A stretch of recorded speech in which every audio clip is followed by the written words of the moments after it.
A good question is, why did you buy this HP printer, especially from Matsuura? Okay, so the HP machine is exceptional for us because we are really geared up to produce end-use components.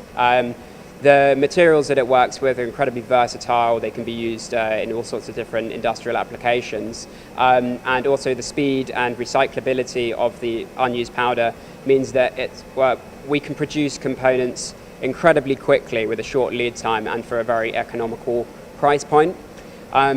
Matsuura have been absolutely fantastic for us dealing with this process. We actually first approached them in 2018 when we were looking at SLS machines as well, and we were really impressed. So when we were ready to come back and purchase a machine, they were top of our list. The reasons why they were so good for us is actually I found that their sales process was really, they weren't pushy, they were incredibly open.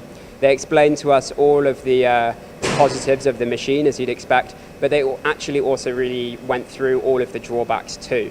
They made the limitations of the technology clear to us, and they also helped us with some really rigorous testing where we pushed the machine beyond its limits, found out all of its capabilities, and that really gave us the confidence to buy this machine.